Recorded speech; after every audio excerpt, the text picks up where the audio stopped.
चाहता हूँ थोड़ा सा पब्लिक के साथ जरा इंटरेक्शन कर लिया जाए कि इनके क्या सवाल आते हैं। जैसे कि आप जानते हैं कि कराची की यूनिवर्सिटीज़ जो हैं वो बहुत कम है, 2-3 यूनिवर्सिटीज़ हैं और जिसके अंदर जो है वो कंपटीशन बहुत ज़्यादा होता है। कराची से जो है इंटर का स्टूडेंट 60-70 हज़ार की तादाद में जो निकलता है, तो 1500-2000 सीटें हैं, तो जो बच्चे हैं वो कंपटीशन में बहुत आ जाते हैं, तो इस वजह से जो है बहुत बड़ी तादाद जो है स्टूडेंट की वो निकल जाती है। बात तो ये है कि ये सही है कि ये कराची यूनिवर्सिटी तो बहुत पुरानी यूनिवर्सिटी है ना, जनरल यूनिवर्सिटी से कहते हैं। दूसरी जनरल यूनिवर्सिटी है उर्दू, जो कि पहले कॉलेज हुआ करता था, अब यूनिवर्सिटी हो गई है, और इसके दोनों कैंपस को इन्होंने यूनिवर्सिटी का नाम दे दिया। इसमें कैपेसिटी बिल्डिंग नहीं हुई है। इसके अलावा कोई सरकार की जनरल यूनिवर्सिटी नहीं है। एक तो ये है कि इनकी कैपेसिटी बढ़नी चाहिए, और दूसरा यहाँ पर तो हर डिस्ट्रिक्ट में एक बड़ी यूनिवर्सिटी होनी चाहिए। कराची तो देखें दुनिया के 150 मुल्कों से ज्यादा आबादी का शहर है। दुनिया के 150 मुल्कों, उन 150 मुल्कों के अंदर कितनी यूनिवर्सिटियां हैं जो गवर्नमेंट चलाती है, तो आप हैरान रह जाएंगे। तो कराची को जरूरत है गवर्नमेंट सेक्टर की यूनिवर्सिटीज की और उनकी आला तालीमी मेयार। अफसोस की बात यह है कि चाहे जनरल यूनिवर्सिटी में कराची यूनिवर्सिटी और उर्दू यूनिवर्सिटी हो,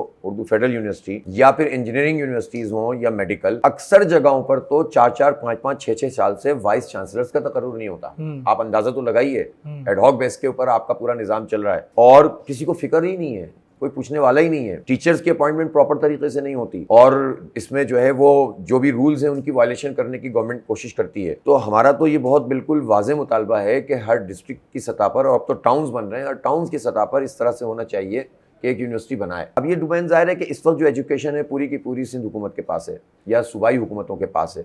उनका काम है कि वो ये काम करें, और इनकी बात बिल्कुल जेन्युइन है कि ये सारे लोग जो इंटर पास कर लेते हैं फिर उसके बाद यूनिवर्सिटियों में इनको जगह नहीं मिल रही है। अब फिर क्या है, प्राइवेट सेक्टर के अंदर कॉलेजेस हैं। अच्छा, जो कॉलेज पहले एक होते थे उनका लेवल भी आपने बिल्कुल डाउन कर दिया। अब आपको स्टूडेंट कहाँ नजर आते हैं? स्टूडेंट्स आपको कोचिंग सेंटर्स में नजर आते हैं, सही है, एकेडमीज में नजर आते हैं। स्टूडेंट्स आपको कॉलेज में नजर नहीं आते, और स्टूडेंट ही नहीं, अल्हम्दुलिल्लाह टीचर भी वही नजर आते हैं। ठीक है ना? तो जब ये पूरा सिस्टम ही तबाह हो जाएगा तो फिर आप जो है कैसे अपने बच्चों को पढ़ा सकेंगे? यानी वही, अब अगर सरकार की फीस जो कि ज्यादा है, मैं समझता हूँ वो भी जो है वो बहुत सारे लोग अफोर्ड नहीं कर सकते, अगर वो प्राइवेट के मुकाबले में कम है तो आप पढ़ ही नहीं सकते। आपको एकेडमी लाजमी जाना है, आपको कोचिंग सेंटर लाजमी जाना है, तो फिर फायदा क्या हुआ सरकार में पैसे कम करने का? तो इसका मतलब ये कि एजुकेशन का लेवल बढ़ना चाहिए और एजुकेशन के इंस्टीट्यूट्स बढ़ने चाहिए। इसके लिए जाहिर है कि हम सबको मिलकर आवाज उठानी होगी। प्राइवेट सेक्टर इसलिए होता है कि वो एड ऑन करता है, वो आपकी एजुकेशन के सिस्टम में अपने लिए अपने तौर पर आगे बढ़कर एक खिदमत अंजाम देता है। प्राइवेट सेक्टर के ऊपर आप सारी एजुकेशन को नहीं डालते। अब आप बच्चों को देख लेना, छोटे क्लास के बच्चों को, हमारे पास 4000 स्कूल हैं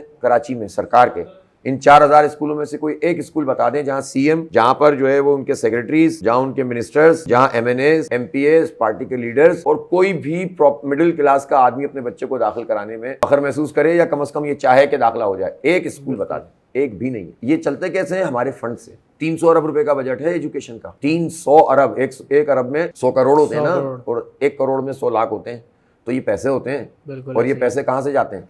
ये पैसे हमारे मोबाइल के ऊपर भी जो टैक्स है ना, वो बिल्कुल ऐसा ही है। ये हम साबुन के ऊपर भी टैक्स देते हैं, पेट्रोल पे टैक्स देते हैं, बिजली पे टैक्स देते हैं, टैक्सी टैक्स देते हैं, लेकिन हमें उसके जवाब में एजुकेशन नहीं मिलती, हमें उसके जवाब में सेहत की सहूलत नहीं मिलती, हमें उसके जवाब में अमन नहीं मिलता, सड़कें नहीं मिलती, ट्रांसपोर्ट नहीं मिलती, और अब गवर्नमेंट ने पानी नहीं मिलता।